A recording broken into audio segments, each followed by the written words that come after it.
Hola, ¿qué tal? Muy buenas noches, 8:45, momento de las noticias. Mi nombre es Juan Carlos Sandoval y le presento nuestros titulares. Banco Industrial, siempre de tu lado, presenta los titulares.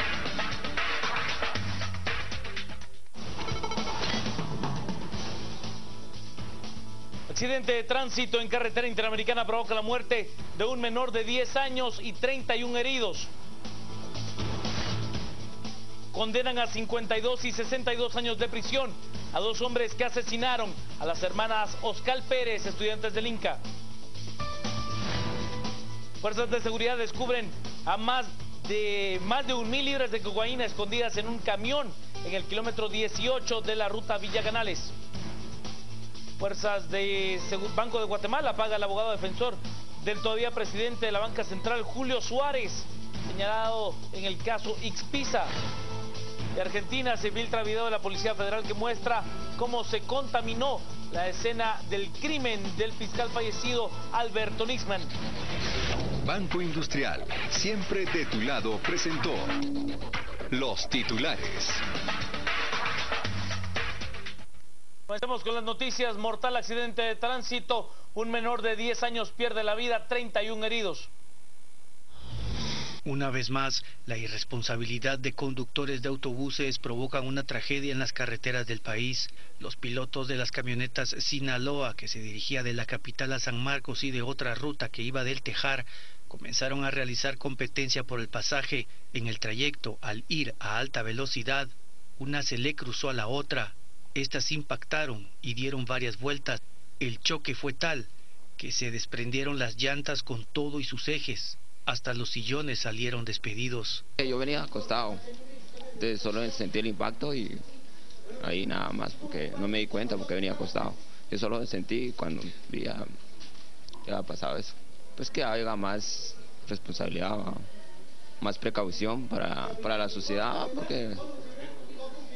porque siempre han habido accidentes, entonces de plano tiene que ser otra perfección más directa. Los bomberos trasladaron a 31 personas heridas al Hospital Nacional de Chimaltenango.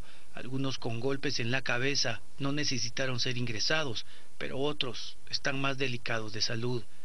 Quien no se salvó fue un niño de tan solo 10 años, quien murió dentro de uno de los buses. Ya lo escuchó usted, un niño de 10 años perdió la vida en este trágico accidente. El cadáver del niño Pedro Emilio Centé, de 10 años, yace entre una de las camionetas accidentadas en el kilómetro 47 ruta interamericana. Solo lo acompaña un bombero municipal, quien observa fijamente al pequeño. Pedro Emilio Centé viajaba de regreso a Chupol Quiché a estudiar, luego que este fin de semana vendió discos compactos en la capital para ganarse la vida y ayudar a su familia. El tío del pequeño tuvo que reconocerlo y la tristeza lo embargó. Estoy muy triste, me siento muy triste. Yo no sabía si eso va a pasar así. El primo de Pedro Emilio, Fernando José Centé, de 13 años, no sabe qué pasó, solo recuerda que se sentaron juntos para hacer el viaje. Luego despertó en el hospital con la noticia que su primo, con quien trabajaba en la ciudad, murió. Nosotros salíamos como a las 4 de la mañana y tomamos el bus y nos subíamos y fuimos ahí a Chimaltenango, ahí llegamos y la camioneta dio vuelta ahí, no me acuerdo qué pasó. Yo desperté, ya estaba aquí, algo maleado, porque se murió mi primo.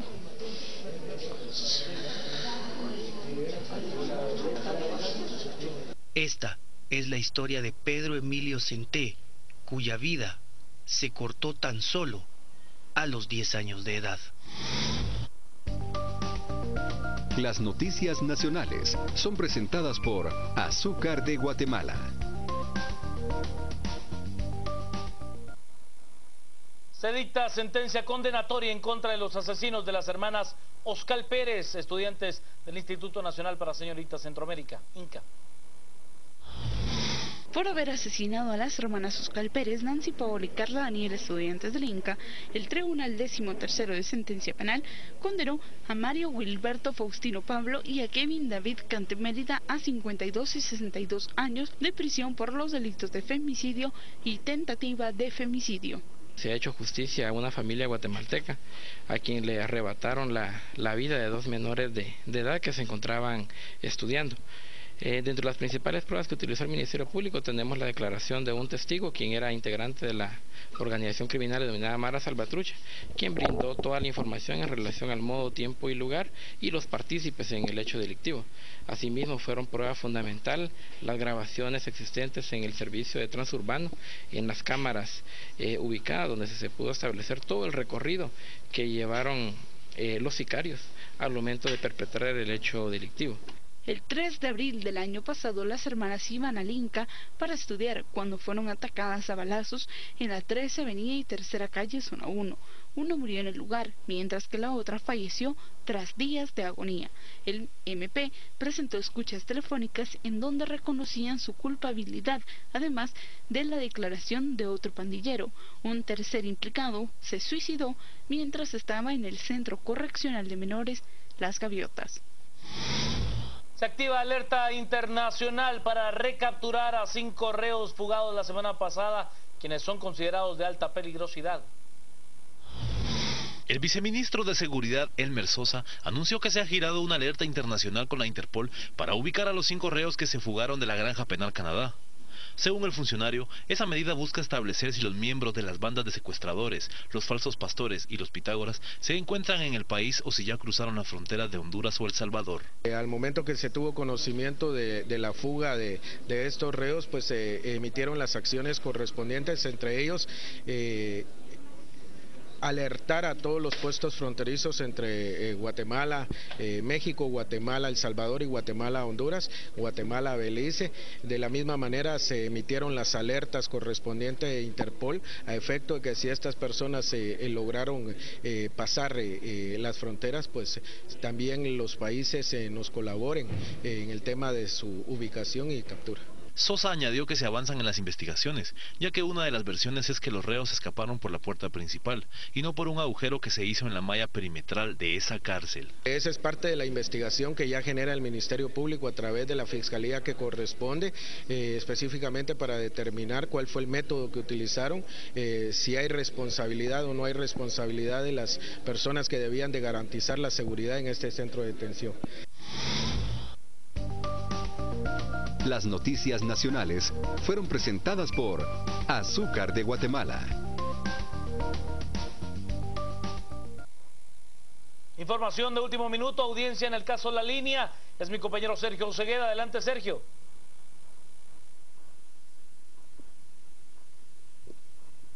Muchísimas gracias, Juan Carlos. Específicamente hace unos instantes ha concluido esa audiencia en la cual los abogados defensores pedían el cambio o la reforma de delitos de 11 sindicados dentro del caso de defraudación aduanera en la Superintendencia de Administración Tributaria. Estos pedían que a estos reos, a estos sindicados, que se les estaba imputando, se les indica de los delitos de defraudación aduanera y asociación ilícita, fueran cambiados los delitos por única y exclusivamente el de encubrimiento propio.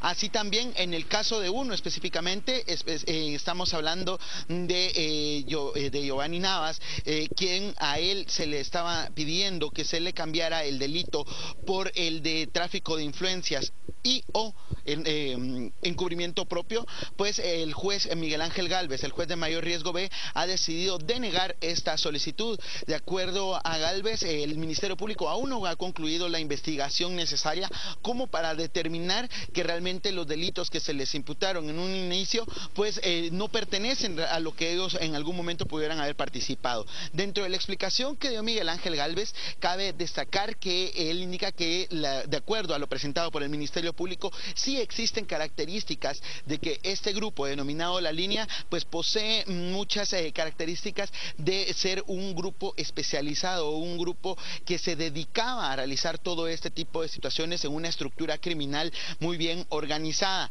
Esto fueron parte de las apreciaciones y percepciones que Miguel Ángel Gálvez dio mientras argumentaba la resolución en la cual dio por no conceder esa reforma de delito que buscaban hoy estos 11 sindicados. Para mañana a las 9 de la mañana se tiene fijado una nueva audiencia, ya que dentro del mismo los abogados defensores de estos sindicados han pedido que se revise la medida sustitutiva, la medida que se les fue otorgada, es decir, la prisión preventiva, para que ésta sea cambiada por una libertad condicional, una medida sustitutiva, por lo cual el juez indicó que mañana a partir de las 9 de la mañana pues estarán revisando este recurso que fue interpuesto por los abogados para determinar si estos continúan en prisión preventiva o bien pues pueden llegar a optar por una medida sustitutiva. Esto es lo que ha sucedido esta noche en la Torre de Tribunales. Nosotros mientras tanto volvemos contigo allá al estudio principal. Muchísimas gracias, es el reporte de mi compañero Sergio Segueda en vivo desde la Torre de Tribunales. Ya escuchó usted, audiencia en el caso La Línea, no se han modificado los delitos en cuanto a los implicados. Vamos a la pausa, regresamos con más noticias, estamos a las 8:45.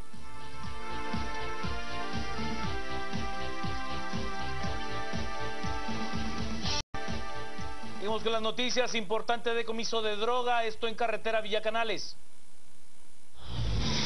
Autoridades antinarcóticas interceptaron un camión que circulaba a la altura del kilómetro 18 de la ruta que conduce de Boca del Monte a Villa Canales.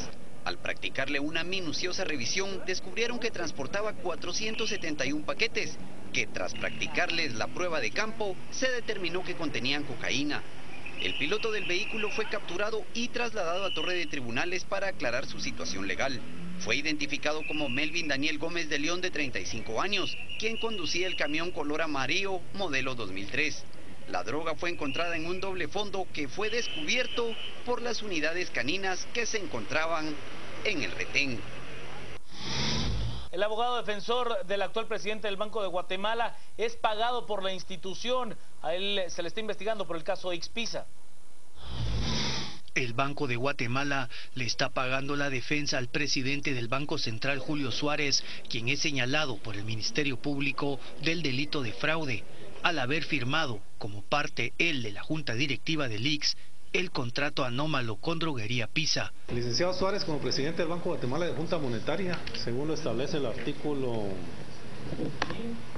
67 de la Ley Orgánica del Banco de Guatemala, tiene derecho a que el Banco Central pueda costear los gastos derivados de su protección legal, de su defensa legal.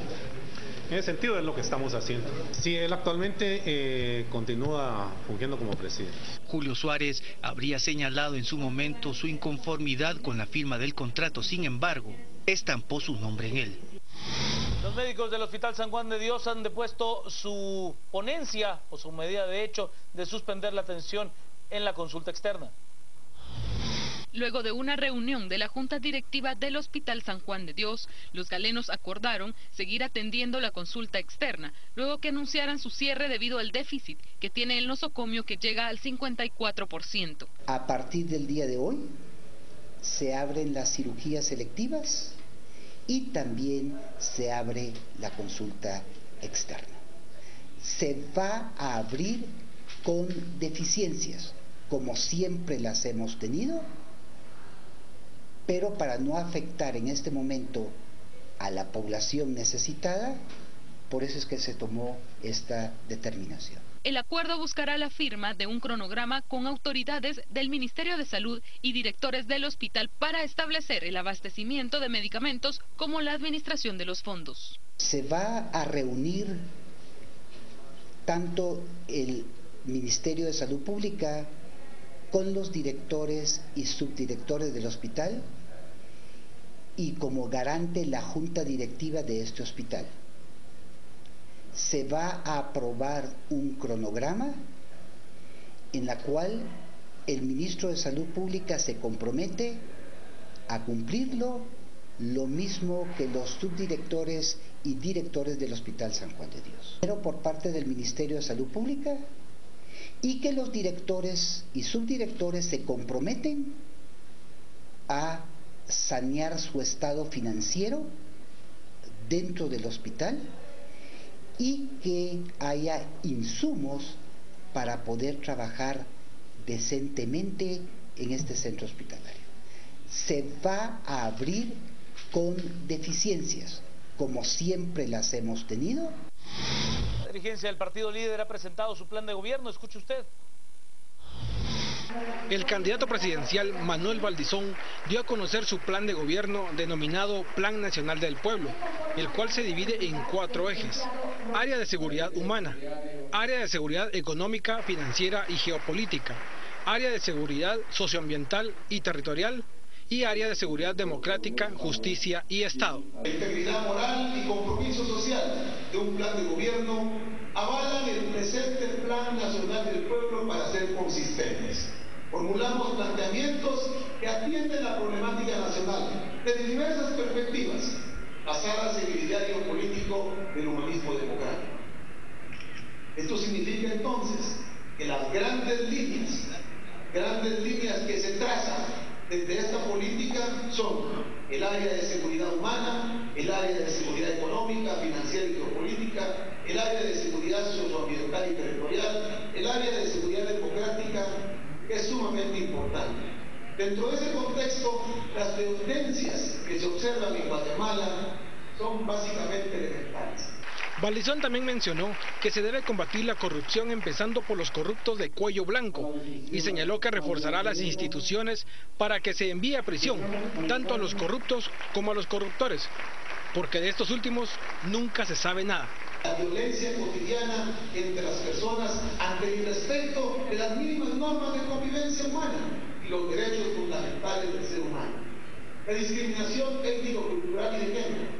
La inseguridad ciudadana que día a día sufre el ciudadano guatemalteco. El debilitamiento ineficiente del Estado a causa de la incapacidad de generar las tareas primordiales. La corrupción generalizada y galopante que se apodera del país en todas las formas de vida social y de la administración pública. Cuando hablo de la corrupción, hablo de corruptos y de corruptores. Para que existan corruptos, deben haber corruptores. Eso hace que la impunidad deje números grandes en todos los delincuentes de cuello blanco. Vale la pena retomar este tema y preguntarles, ¿dónde están los corruptores del caso La Línea? ¿Dónde están los corruptores del caso Charalá? ¿Dónde están los corruptores del caso de Lix? El candidato dijo que él no cometerá los errores que cometió el actual gobernante y que por eso elaboró el plan de gobierno, para que la sociedad civil tenga cómo fiscalizarlo.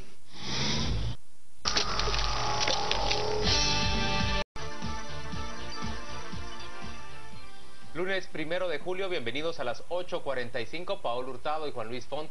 Ya tenemos a nuestro invitado con nosotros y le damos la bienvenida. Se trata de Edgar Gutiérrez del Instituto de Estudios de los Problemas Nacionales de la Universidad de San Carlos.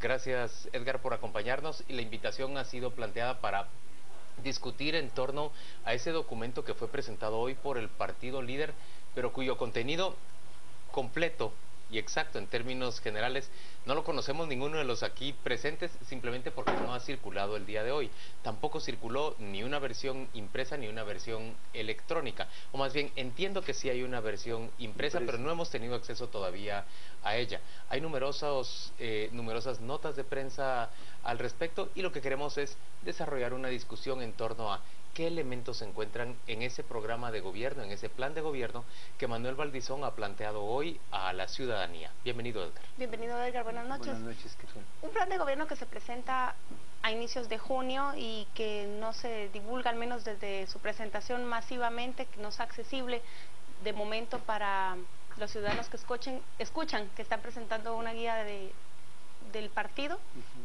¿Qué es lo que se puede leer en primer término de esa acción del partido que va puntero en las encuestas? Miren, de unos años para acá los programas de gobierno ya son secundarios. O sea, como no tenemos en las elecciones un debate de ideas, de modelos de Estado, de modelos de sociedad, va a sonar un poco duro lo que diré, pero por formalismo, los candidatos, los partidos suelen presentar un programa de gobierno que rara vez ejecutan, pero debajo del plan de gobierno hay un plan de negocios, que es el que realmente ejecutan. Esa es la, no sé, la desnaturalización de la política a la que nos ha llevado este régimen perverso de clientelismo y patrimonialismo. Entonces, ciertamente han presentado un plan de gobierno que no nos dan los elementos. Hoy estuvimos hablando al partido líder para ver si podíamos tener acceso a una versión electrónica y demás, y no era posible. Así que nuestra discusión esta noche va a ser más bien tentativa o basada en discursos. ¿Por quedar bien? ¿Con quién? Si no se lleva a discusión ese plan. Lo que pasa es que se ha vuelto un formalismo. Hay un discurso en la plaza pública, hay otro discurso no sé, en los spots publicitarios, y los planes de gobierno se llevan a determinados foros. Foros de élites, ¿no? De sociedad civil organizada, que no dan votos. El plan de gobierno no gana votos. No gana votos, para nada. ¿Y a qué tipo de foros se llevan los planes de gobierno? Por ejemplo, ¿se presentan frente a la comunidad internacional? ¿Son útiles frente a la comunidad internacional? Sin duda, la comunidad internacional reporta a sus capitales, tal candidato está proponiendo tal y tal asunto, y las capitales lo procesan y dicen si es un candidato que puede ser compatible con sus programas de cooperación, con su esquema general de seguridad, de comercio, de inversiones, etcétera. Pero entonces lo que vimos hoy, que presenta el líder en conferencia de prensa, dirigido hacia esa comunidad, sus propios rivales políticos, hacia la prensa, los académicos, los intelectuales, ¿qué es lo que se entiende de lo que plantean? ¿Qué se alcanza a entender de esas líneas generales? Bueno, el plan sigue, hasta donde vi, una matriz del plan del 2011. O sea, ahí están, en el 2011 están las grandes líneas y prácticamente es el mismo título. Se ha sacado del plan el impuesto único, o sea, no lo encontré, y se ha sacado del plan también el bono 15, no lo encontré. En términos económicos, digamos, se ha hecho menos absurda la propuesta. Menos populista. La propuesta. Ahora, se mantiene la pena de muerte. Y yo escuché hoy al candidato Manuel Valdizón en un programa de radio abogar por la pena de muerte. Pero de ahí en adelante acude a un término acuñado en la comunidad internacional progresista, llamémoslo así, que deviene de desarrollo humano. Es un concepto de desarrollo humano que se traduce en seguridad humana. ¿Y a qué se refiere específicamente la seguridad humana? Bueno, en términos de PNUD de Naciones Unidas, seguridad humana comprende 3 dimensiones. La seguridad material de supervivencia, es decir, la nutrición, el tener empleo o ingresos asegurados. Segundo, oportunidades de educación. Y tercero, la seguridad física.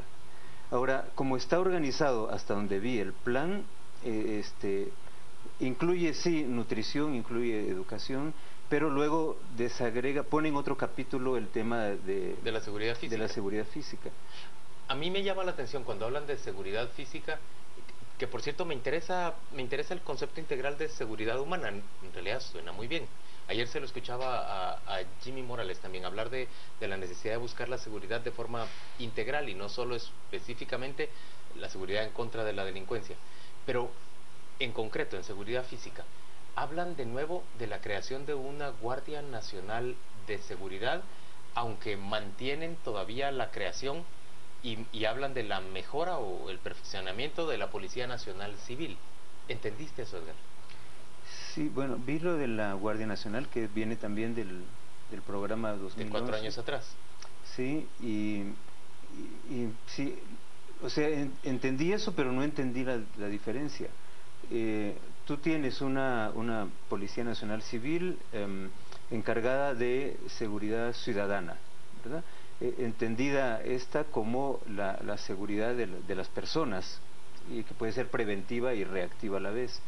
Y la guardia tiene una función doble, tiene que ver con seguridad interior y tiene que ver también con cuidado de fronteras.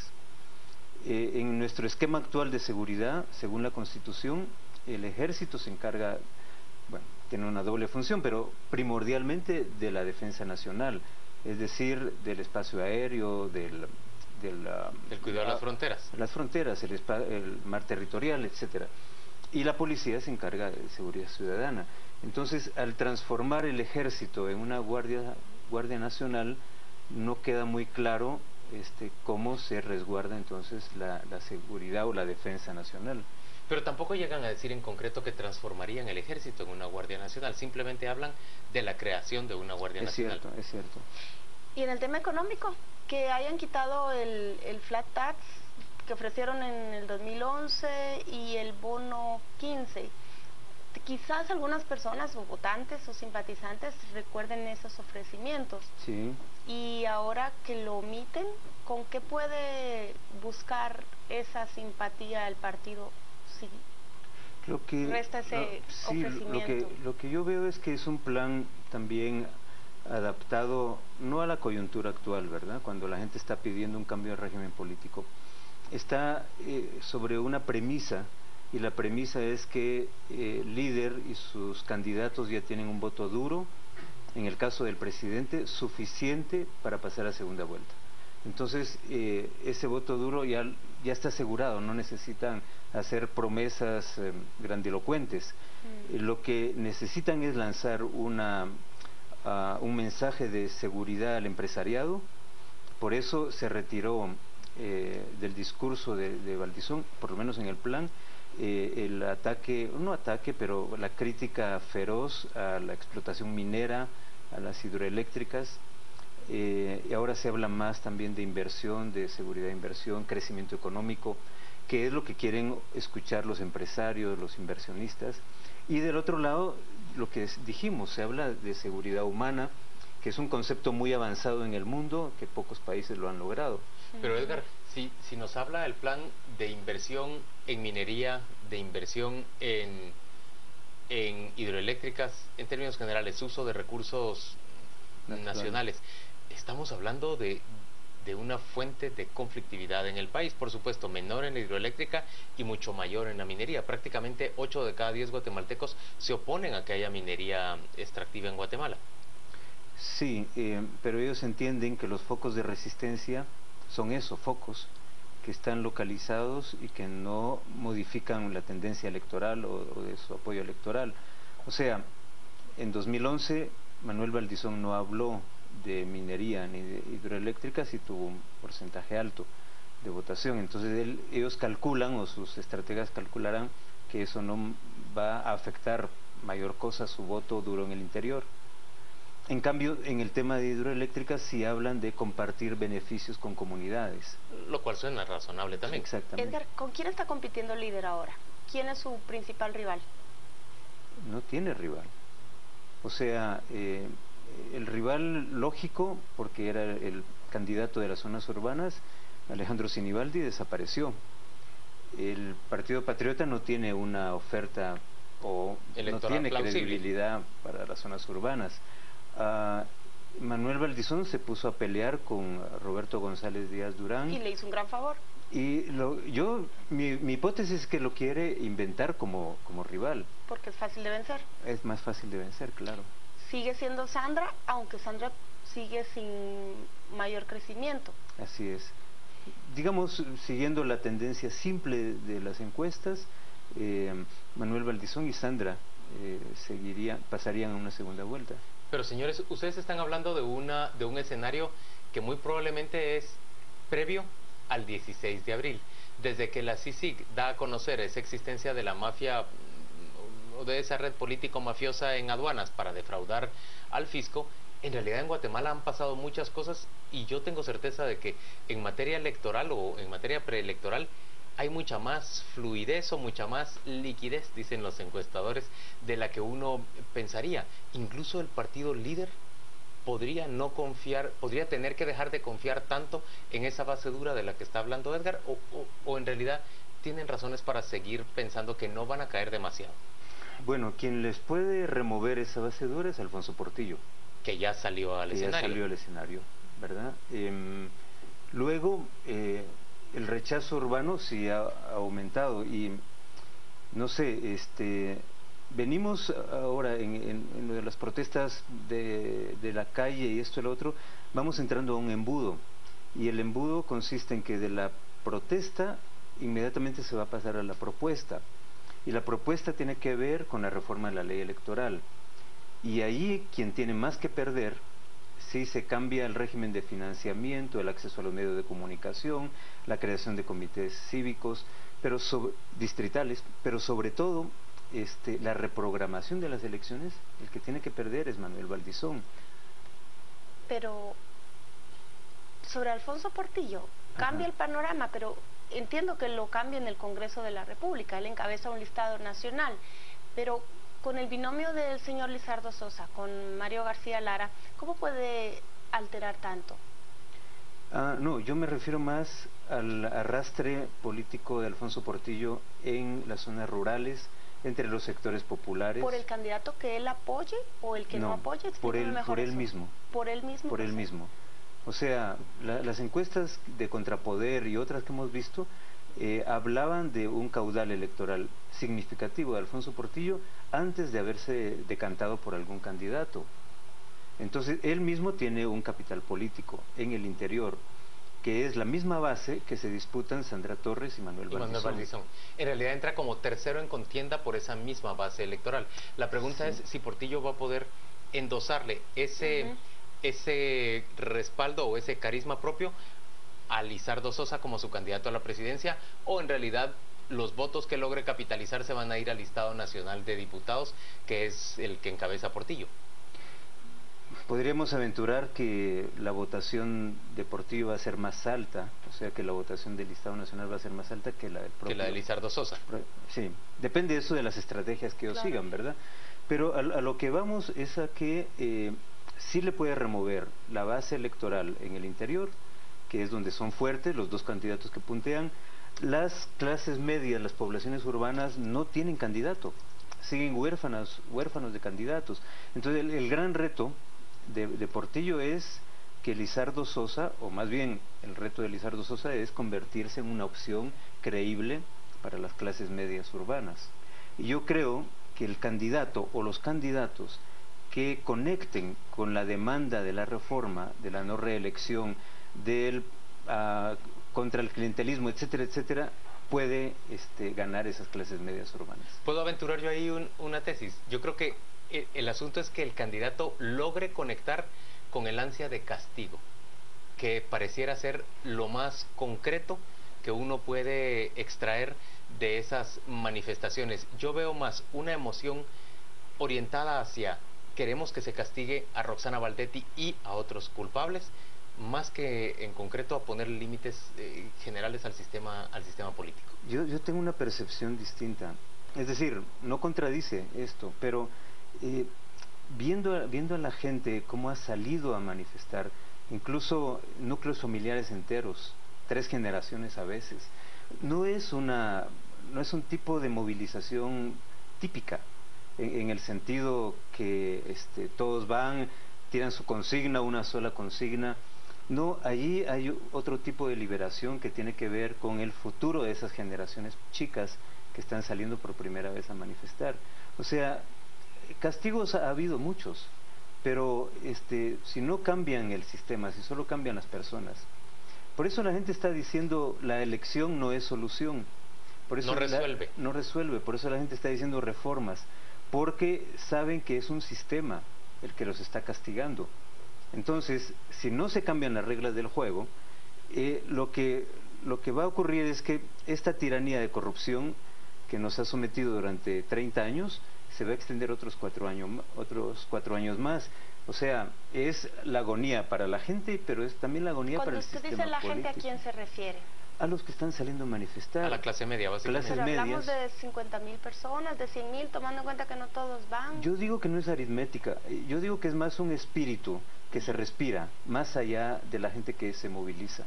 O sea, bueno, las clases medias no representan acá ni el 10% de la población, a diferencia de otros países donde la clase media es la mayoría, es el país.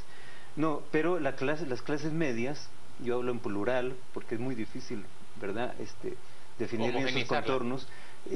son clases medias muy influyentes, hacen la opinión pública, son los gerentes de las empresas públicas y privadas, son los maestros, son los profesionistas, son los que a fin de cuentas administran el país, ya sea la economía pública, privada o por cuenta propia. Y ellos son vitales, por minoritarios que sean, son tan importantes que ya han hecho una diferencia del 25 de abril para acá. Edgar, y para cerrar esta conversación, volviendo al origen de la plática, este plan de gobierno que presenta hoy Manuel Valdizón no parece hablarle a esa masa, a ese grupo que está manifestando, o a esas clases medias, o hay alguna parte de ese discurso que sí le habla a ellos. Hasta ahora no. Por lo menos lo que hemos visto de resúmenes del plan, lo que hemos escuchado de publicidad, no conecta. Es más, se está peleando con las clases medias, les está llamando intolerantes. No está conectando ahí, está perdiendo, está casi dando por perdido ese terreno, y por eso está inventando a su contrincante, digo yo. Última pregunta que le hace la audiencia a Edgar Gutiérrez. ¿Usted estaría a favor de una suspensión de las elecciones? De una reprogramación. De una reprogramación. ¿Eso no es inconstitucional? No, porque la Constitución lo que dice es que el 14 de enero a las 16 horas se tiene que entregar el poder. Pero de aquí para allá median todavía más de 6 meses. El Tribunal Electoral puede derogar su propio decreto. Si hay voluntad política, se puede reprogramar y abrir, o sea, como la gente ya no cree, y aquí hablo de la sociedad civil y más allá, en los políticos, abrirles cauces para que participen y ellos elaboren en la próxima legislatura las reformas que este país requiere urgentemente. Edgar Gutiérrez, gracias por acompañarnos a las 8:45. Vamos a la pausa comercial, volvemos dentro de muy poco para hablar sobre propuestas.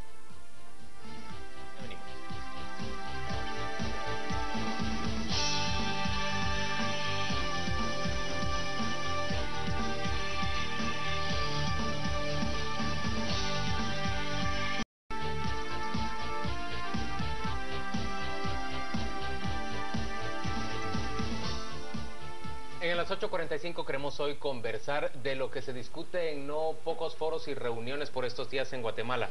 Reformas, propuestas a la ley electoral y de partidos políticos. Hemos invitado a Carmen López de la Convergencia Cívico-Política de Mujeres.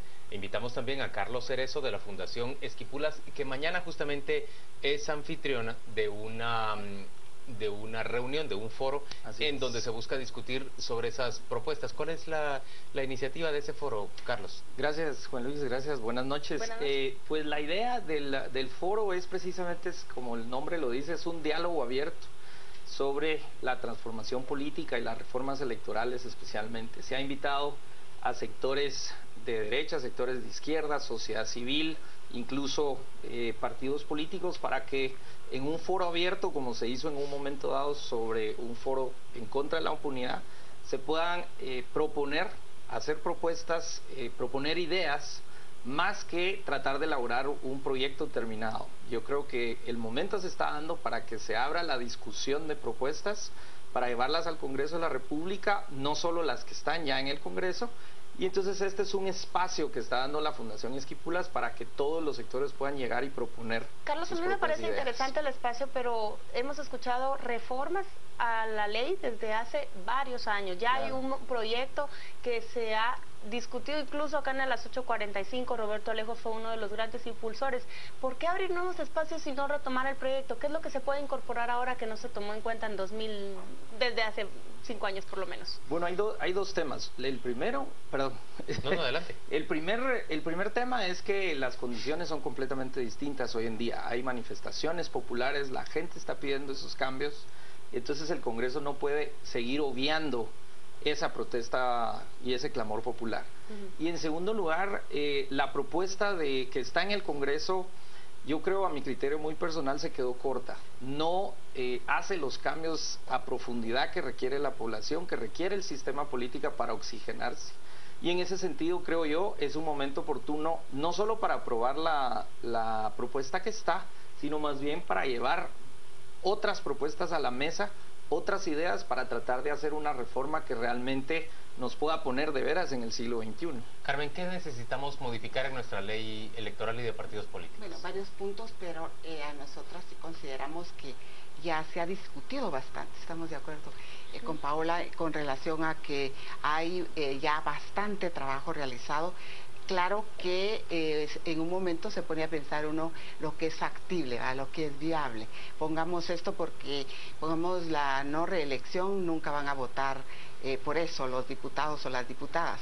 Era algo que desde una organización con Moloch y Convergencia habíamos trabajado hace 10 años.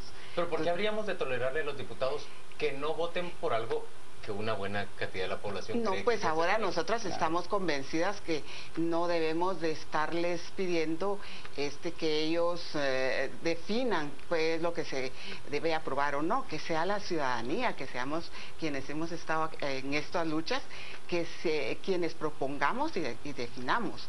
Sí, hay varias cosas que hay que definir. La Corte en algún momento no aceptó el financiamiento público únicamente, ¿verdad? Porque se incrementaba bastante el costo del voto, ¿verdad? Pero sí creemos que no debemos de estar ya en comisiones. Le tenemos mucha desconfianza a las comisiones, porque es para entretenernos, ¿verdad?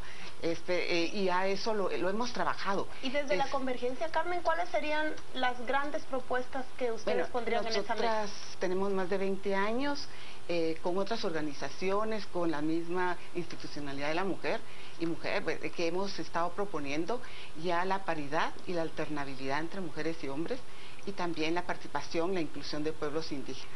¿Paridad significa 50-50? 50-50. ¿Y sí. cómo hacemos la cuenta con pueblos indígenas?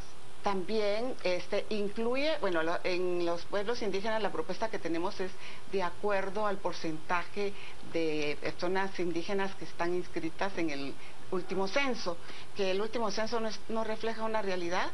Ya han habido muchos cambios, hasta la misma autoidentificación se ha cambiado. Consideramos que se ha incrementado la autoidentificación, pero ese porcentaje se aplique. Carlos, ¿y será momento para encontrar esos consensos? Grupos que buscan la paridad entre hombres y mujeres, cuando el tribunal, por ejemplo, está pidiendo validez del voto nulo, se está pidiendo...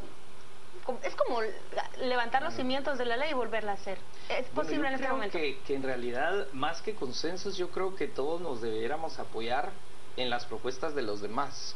O sea, si yo tengo mis propuestas, la Convergencia tiene sus propuestas, los grupos indígenas tienen sus propuestas, creo yo que más que llegar a un consenso sobre una propuesta, todos debiéramos apoyar todas las propuestas que están y todos al mismo tiempo exigirle al Congreso que haga esos cambios. Yo creo que, y bueno, ya hoy por hoy se está hablando precisamente de una evolución paulatina, de ir más despacio, de que estas reformas no van a entrar en este proceso electoral.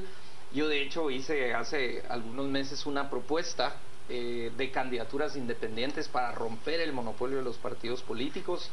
Y todavía no me ha contestado el Tribunal Supremo Electoral. Muchos dicen que eso es ir demasiado lejos, que todavía tenemos que manejar las cosas poco a poco para fortalecer el sistema de partidos políticos, pero creo yo todas esas ideas son las que hay que ir buscando y apoyándonos entre la población, entre los sectores, para tratar de lograr la reforma que el país requiere. Carmen, ¿conoce ya las propuestas del Tribunal Supremo Electoral? Exacto, eso quería decir. ¿Llama la atención? Que porque el mismo Tribunal Supremo Electoral incluye la paridad y la alternabilidad. Habla sobre los funcionarios de los partidos y también en las candidaturas. Nosotros vemos que el terreno está preparado, que hoy ya cuaja más, ¿verdad? Estas ideas que en algún momento dijeron que era hasta inconstitucional. Tenemos el dictamen de la Corte de Constitucionalidad diciendo que hasta se queda corto el Congreso al haber establecido una cuota de 30%. Nosotras decimos que no es el 30%, somos más mujeres que hombres en el padrón también, y como votantes en el 2011 votamos más mujeres en la primera vuelta que hombres. Entonces están todavía desperdiciando mucho ese caudal de ¿Espera votos. encontrar oposición a esa propuesta de la paridad en términos de hombres y mujeres en Esperamos que ya no, porque estamos Ecuador, Bolivia, recientemente México el año pasado en su misma constitución modifica y establece la paridad. Entonces estamos seguras de que ya quedan muy pocos que decíamos dinosaurios. Ya no tenemos tantos dinosaurios aquí. Pero principalmente lo que nos ha dado un gran respaldo es el dictamen de la Corte.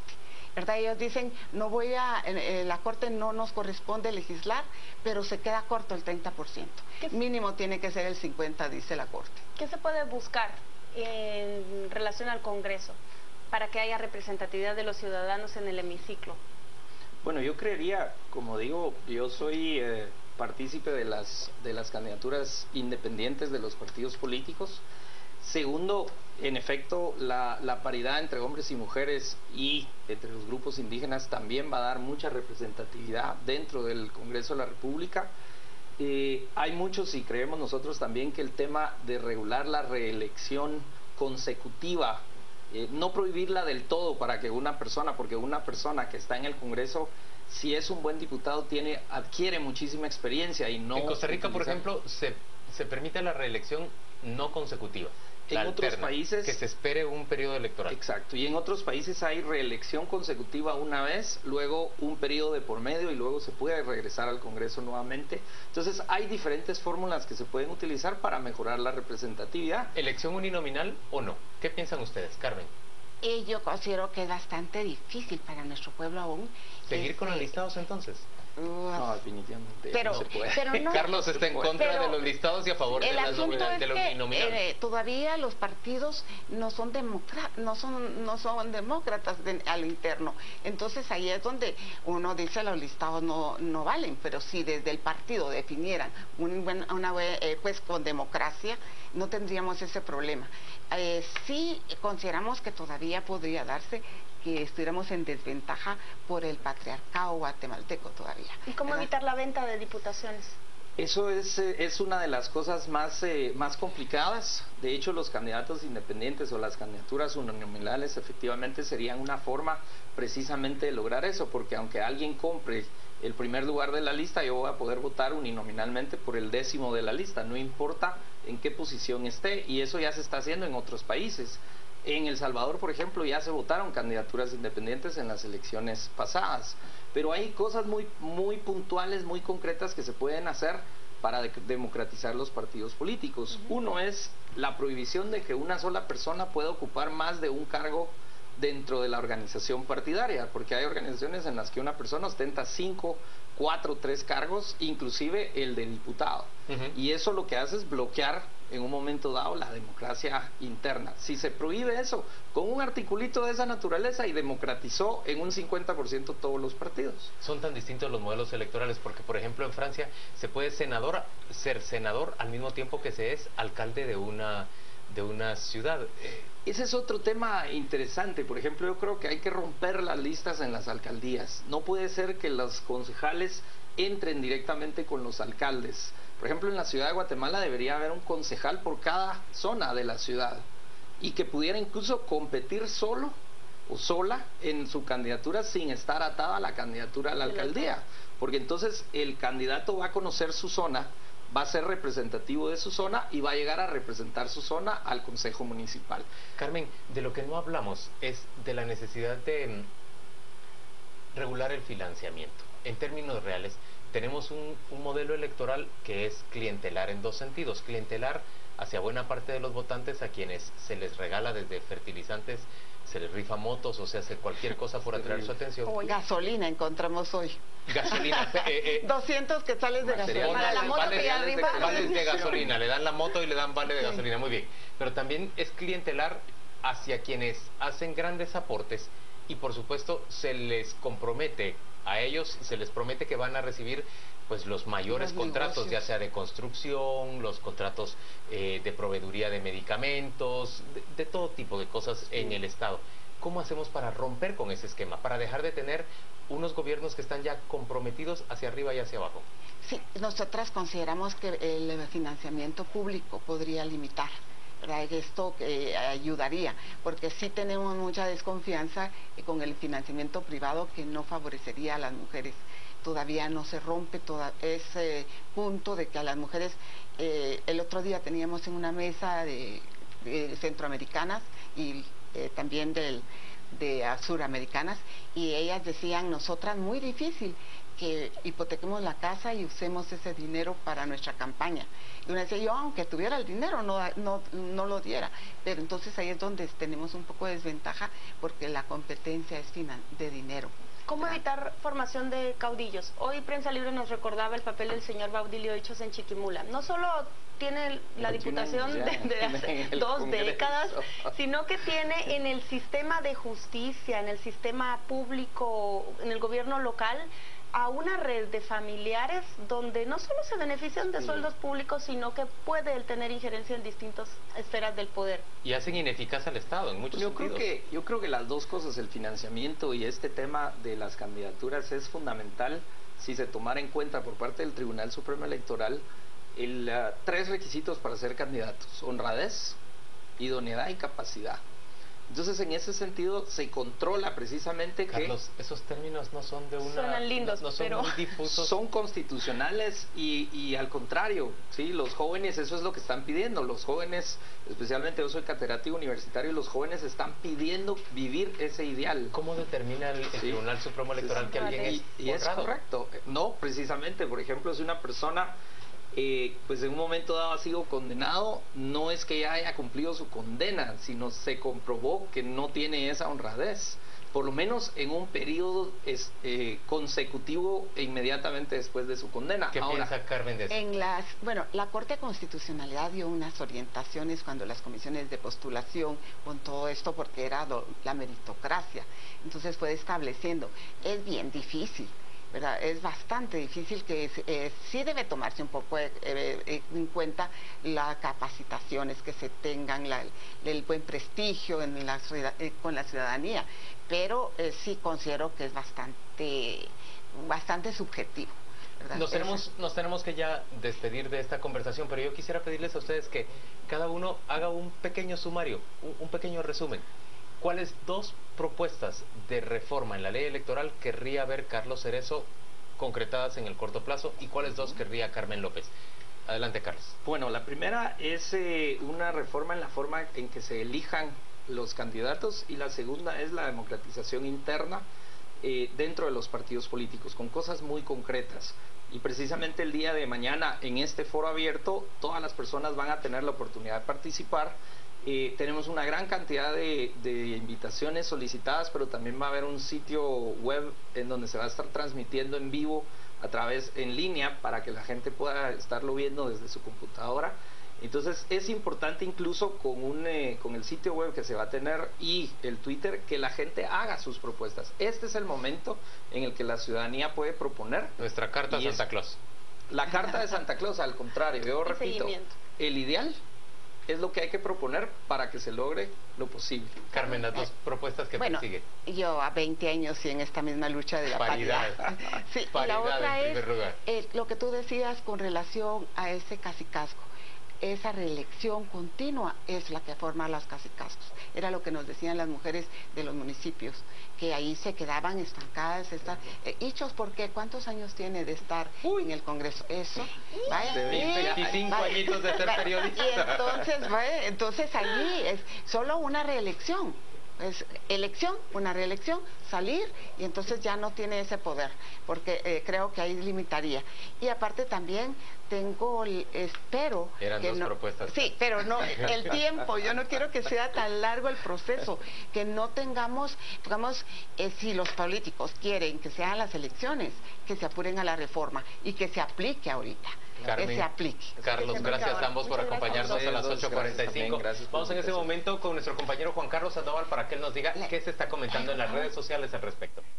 Gracias, Juan Luis. Buenas noches. Vamos a revisar Twitter, qué es lo que se está comentando esta noche con respuesta a la entrevista de hoy. Gerardo de la Peña nos dice: es indispensable eliminar los listados, elegir de forma uninominal a los diputados y a cada 2 años. El licenciado y analista de ACIES, José Carlos Sanabria, nos dice: el TSE habla sobre financiamiento, democracia interna y fortalecimiento del TSE. Luis Enrique López, conocer las propuestas de la plataforma nacional. ¿Qué les parece? Es lo que dice Luis Enrique. Julio: el intelecto, la capacidad, honorabilidad y mucha visión del país es lo que debe de imperar, no el género, raza ni clase social. El licenciado Sanabria, el TSE marcó la cancha con temas fundamentales. Discutamos sobre esa base, es lo que nos dice. La analista Corinne Dake también nos dice: urge reforma a la ley orgánica del Congreso, no solo a la ley electoral y de partidos políticos. Josué de León: es necesario programar las elecciones para otra fecha y que las reformas se realicen antes de esta nueva fecha. Son los mensajes que se tienen a través de las redes sociales. Regresamos ya al debate esta noche. Ana Lucía Mazariegos y Estuardo Zapeta en el debate. Hablaremos acerca de la asamblea del partido Todos, la nominación de Lizardo Sosa y también de el listado de diputados, incluyendo al expresidente de la República, Alfonso Portillo Cabrera, como el abanderado de esta agrupación política. Usaremos el hashtag Asamblea Todos. Asamblea Todos será nuestro hashtag de la noche. Vamos a los deportes, noticias y luego regresamos ya al debate. Quédese con nosotros en Noticieros de Canal Antigua. Los deportes fueron presentados por